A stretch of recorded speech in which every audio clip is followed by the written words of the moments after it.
sampai dapat di pembelajaran untuk masyarakat kampung.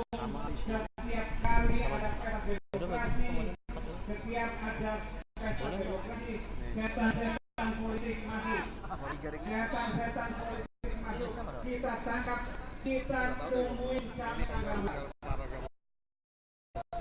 Ini sidang ini masih panjang, saudara. Tanggal 16 itu akan putusan sidang Gakumdu. Jadi kawan-kawan semua, tolong ini sudah betul, ini adalah masa depan masyarakat Lampung.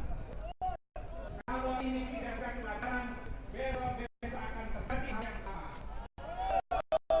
Kawan-kawan, saudara-saudara semua, saudara-saudaraku perjuangan kita bertahan di sini untuk menangkap setan-setan politik. Setan-setan politik kemarin sudah sentayangan di desa, sekarang masuk di kota. Setan di kota ini lebih ganas, saudara-saudara sekalian. Banyak politik yang baru uang.